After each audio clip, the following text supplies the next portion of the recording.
Uma muthenya wa mwisho wa kigomano kia 30 kia urumwe wa mabũrũri ma gĩtarũ kia Africa kuria President Uhuru Kenyatta ahinyĩrĩria bata wa kambuni cia andũ kĩũmbe kuoya mweke nĩ thirikari nĩguo andũ othe makinyĩrwo nĩ motungata akĩheana mũhiano na bũrũri wa Kenya. Kenya, for example,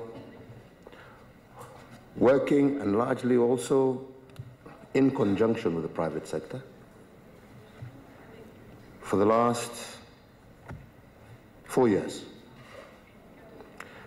merely by just driving the fact that we are going in conjunction with the private sector. President no aririe ohoro wĩgie mogarũrũku thĩinĩ wa mabũrũri ma Africa kĩonereria kia ũrĩa Africa ĩtacũkĩte makinya harĩ ũthii wa na mbere.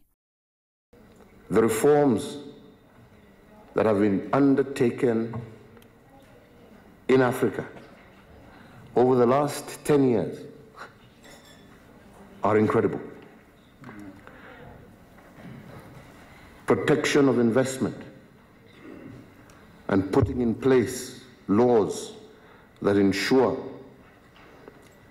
that private investment is protected, irregardless of which government is in power. No eganire maũndũ ma ũthii wa na mbere marĩa bũrũri wa Kenya ũregunĩra na oho kũria mabũrũri mangĩ thĩinĩ wa Africa kwĩyũkĩrĩria.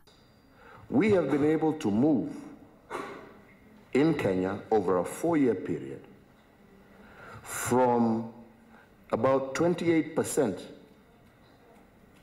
access to power in 2013.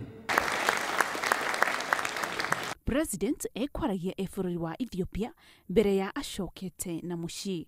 Ngĩribotera Inooro TV, njĩtagwo Muthoni wa Mukiri.